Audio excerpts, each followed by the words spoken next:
Coucou tout le monde, j'espère que vous allez bien. Aujourd'hui on se retrouve pour une foire aux questions.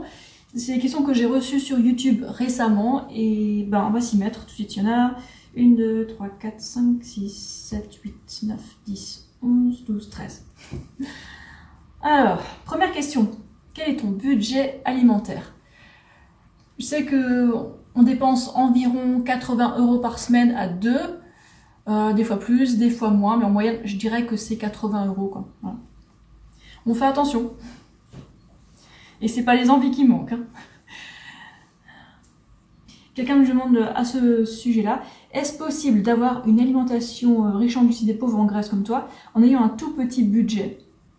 Oui, comme j'ai dit avant, on pourrait dépenser encore moins, juste en enlevant tous les trucs un peu plus chers et en se concentrant sur ce qui est moins cher, c'est-à-dire les féculents, voilà, donc typiquement riz, pâtes, voilà, pain, et avec juste le minimum de fruits et de légumes, et en choisissant que ceux qui sont les moins chers. Et du coup, je pense qu'on pourrait dépenser peut-être 40 € par semaine en poussant moins le bouchon bien loin, 40 € à deux, mais on n'a pas envie de pousser le bouchon si loin, parce qu'on aime bien se faire plaisir.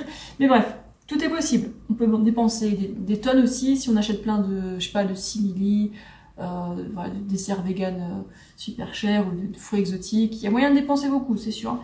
Mais les produits de base, c'est ce qu'il y a de moins cher en fait. Quand quelqu'un me dit « Ah, je peux pas manger comme toi, ça coûterait trop cher », mais attends, ils mangent quoi ces gens qui dépensent quasiment rien? Ils se font sponsoriser ou... Enfin, je me demande, parce que comment on peut faire moins cher que le riz, que les pâtes, le pain, les pommes? Ça me dépasse. Ah oui, en plus, il faut savoir que les prix sont pas exactement le vrai prix des aliments, parce qu'il y a les subventions de l'État, donc bref. Mais bon, en tout cas, en tant que consommateur, voilà, c'est les féculents et les fruits et légumes locaux qui sont les moins chers, quoi, il n'y a pas photo. Oui, c'est logique, hein. Ensuite, bonjour, vous ne mangez pas de viande, et le matin, pas de café ni de lait. Comment vous faites? Je fais sans viande, sans lait, sans café, c'est pas dur, hein. Bon, sans viande, moi, ça s'est passé assez facilement pour moi, il faut juste que j'apprenne à dire non aux gens, parce que j'étais pas une grande fan de viande, hein. Et pour le lait, moi non plus, j'aimais pas boire le lait, donc voilà, facile. Alors le fromage c'était plus dur, mais en fait c'était facile de m'en passer. Une fois j'ai appris à manger assez de glucides, et en me disant, tiens, si une fois t'as envie de fromage fondant, il y a la version vegan là maintenant qui fait pas de mal aux animaux, donc voilà, c'est possible. Et pour pas de café, ça aussi c'est... Je vais pas dire que c'est facile, mais on y arrive plus facilement en mangeant assez de glucides, encore une fois, quoi. Parce que les personnes qui sont attirées par les stimulants, c'est celles qui manquent de glucides. Elles cherchent désespérément de l'énergie. En fait, le souci avec les stimulants, tels que le café, le thé, le chocolat, c'est que c'est comme un fouet qui ne nourrit pas. Donc ça donne un coup de fouet, donc hop, adrénaline à fond, et puis en mode survie, tout speed, mais après il n'y a pas d'énergie derrière, donc du coup, après ça va être les creux de fatigue, mauvais sommeil, enfin tout ce qui va avec, et la mauvaise absorption du fer avec le thé et le café, pas cool quoi. Donc bref, comment je fais le matin sans lait et sans café? Je mange des fruits autant que je veux, et puis je me sens bien, j'ai plein d'énergie toute la matinée, et voilà. En fait, je mange pas juste une banane, je mange des bananes multiples. Et si jamais elles sont pas assez sucrées, parce que des fois, c'est pas juste une question de variété, c'est une question de sol aussi, si le sol est pas riche, ou si les bananes sont cueillies trop tôt, pareil pour d'autres fruits, hein. Mais en tout cas, si les fruits sont pas assez sucrés, je vais peut-être plus me tourner vers des dattes, ou alors rajouter, je sais pas, de la confiture par-dessus, voilà, facile. Et si j'ai pas de fruits, je préfère pain confiture, quoi, voilà, facile. Et voilà, avoir tous les jours quand même des fruits et des légumes frais pour la vitamine C, mais c'est facile, il faut juste se concentrer sur les glucides, et puis... arrêtez de croire tous ces mythes paléo et compagnie, c'est destructeur tout ça. Je précise tout de suite que je mange comme ça, riche en glucides, pauvre en graisse, depuis plus de 10 ans, donc me dites pas tu verras dans 10 ans, ça fait déjà 10 ans en fait. Ok, on continue. Où est-ce que tu as acheté cette robe verte brillante? Je l'aime bien. Ouais, c'est une robe que j'ai portée il y a pas très longtemps dans une vidéo toute récente. En fait, c'est une robe que j'ai fait vers 2012, donc ouais, presque 9 ans, quoi. Parce que c'est en été que j'ai fait.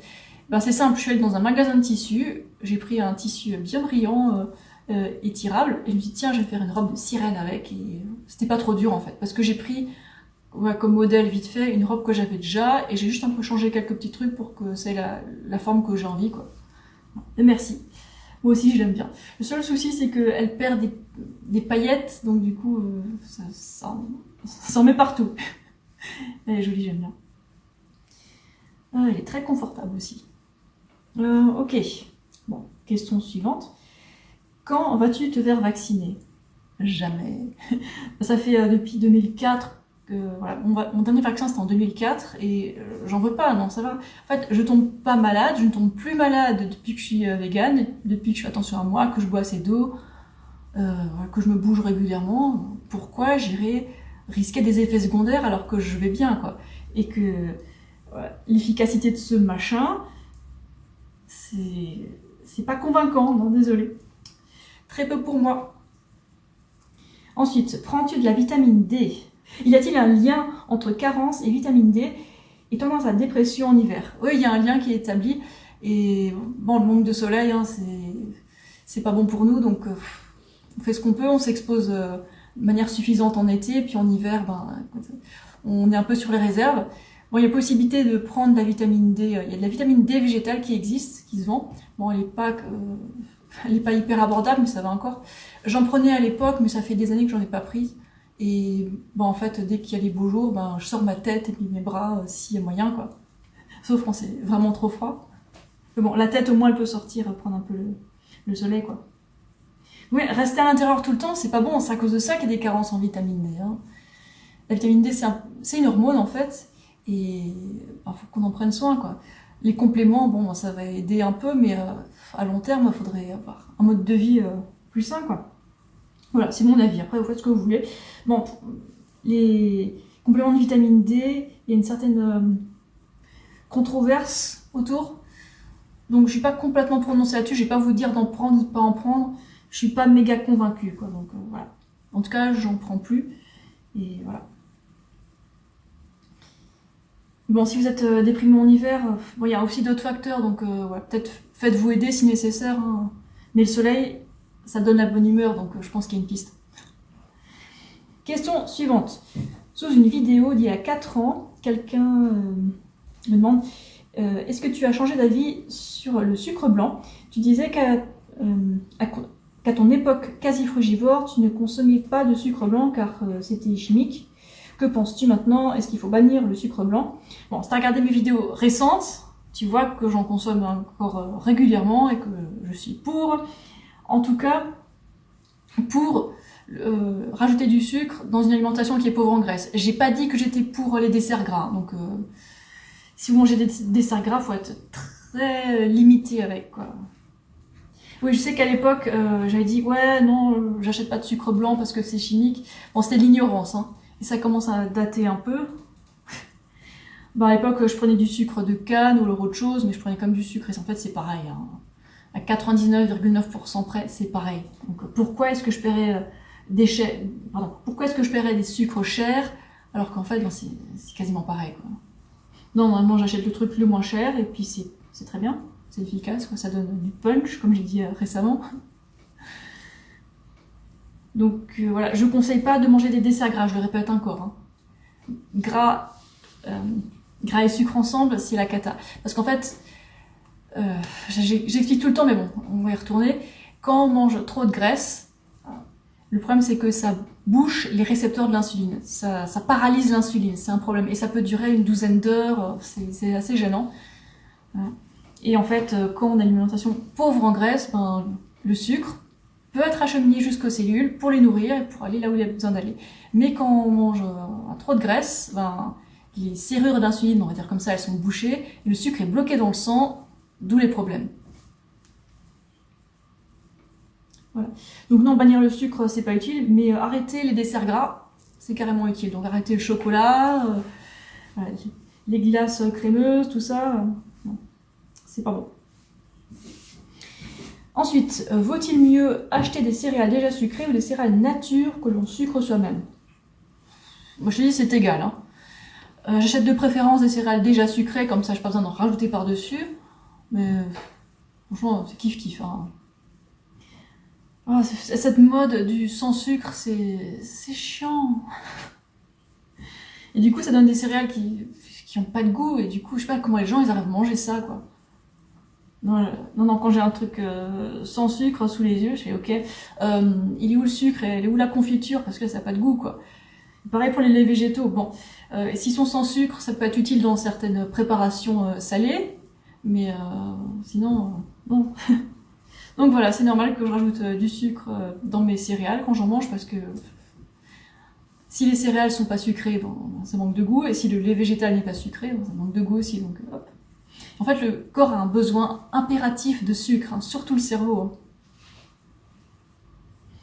Et si vous ne donnez pas assez de sucre, ben, il va en demander. Hein. Bon, après, quand je dis sucre, il faut savoir que quand on mange des féculents, des fruits, des légumineuses ou alors des bonbons, en fait, tout ça, ça va donner du glucose et du fructose, c'est-à-dire des sucres simples. Après la digestion, donc, éviter le sucre et manger des patates et des bananes, ça n'a aucun sens. Le corps, il s'en fout de quelle est l'origine des sucres simples. Du moment qu'il a sa dose, à la fin de la journée, il est content. Hein. On peut quand même mieux fonctionner avec assez de sucre dans le corps. Quoi. Ensuite, peut-on préparer un smoothie de banane la veille au soir et le réserver au frais pour le lendemain matin, ou aura-t-il perdu de ses bienfaits? Voilà. Bon, il risque d'oxyder. Enfin, ça, tu le verras, si le smoothie devient brun, c'est qu'il a oxydé, quoi. Mais un smoothie, c'est tellement vite fait. Tu t'épluches tes bananes, ça prend, je sais pas, 10 secondes. Quoi. Tu mets dans le blender, tu mixes, 10 secondes de plus, et voilà. Je vois pas l'intérêt de faire le smoothie la veille. C'est tellement rapide. Sauf si c'est pour ne pas faire de bruit. Et ouais. Donc c'est possible, hein. Tu regardes juste s'il oxyde, et puis si ça oxyde, ben, tu peux envisager de manger des bananes comme ça, à la croque. Ouais. À toi de voir. Ensuite, quelle quantité de fibres conseilles-tu chaque jour?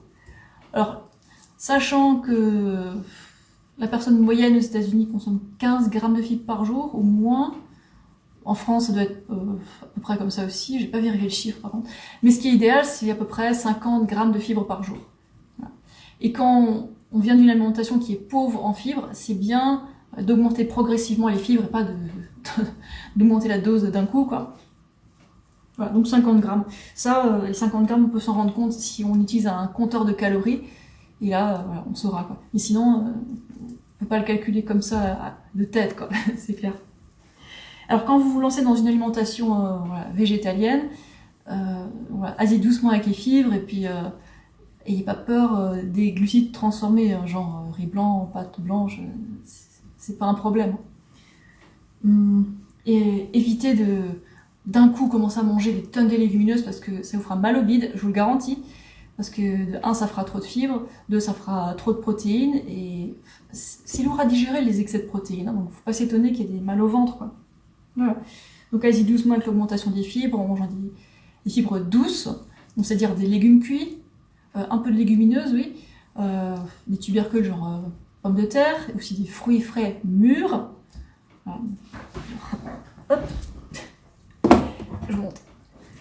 Bon, ça, c'est bientôt mûr. Voilà, donc il y a des petites taches là, et ça viendra encore, quoi. C'est presque bon. Bon, c'est déjà comestible à cet état-là, quoi. Voilà, donc il faut juste apprendre certaines petites choses, mais sinon, vous pouvez devenir végétalien du jour au lendemain. Hein, surtout si vous mangez des trucs assez standards et que vous n'essayez pas de faire des cures un peu difficiles. Ensuite, le jus d'orange sans fibres que tu as bu dans cette journée dans mon assiette, est-ce que c'était pas un peu hard niveau glycémie? Est-ce que votre petit déjeuner est adapté aux gens non actifs? Alors, comme j'ai dit avant, quand on a une alimentation qui est pauvre en graisse, l'insuline fonctionne super bien. Donc le sucre peut aller atteindre les cellules facile, quoi. Et bah, dans mon cas, voilà, la veille au soir, j'ai pas mangé gras. Et le lendemain matin, quand je bois mon jus d'orange avec du sucre dedans, ben, aucun problème. J'ai pas de de coups de barre, je me sens bien. C'est juste une histoire de graisse en fait, tout ça. Mais admettons que quelqu'un, il mangeait, je sais pas, des tartines au beurre, et puis après il dit tiens, je vais me prendre un jus d'orange, et il se prend 1 litre avec du sucre dedans, bah, ça fera. Avec le beurre, ça risque de faire un peu bien, quoi.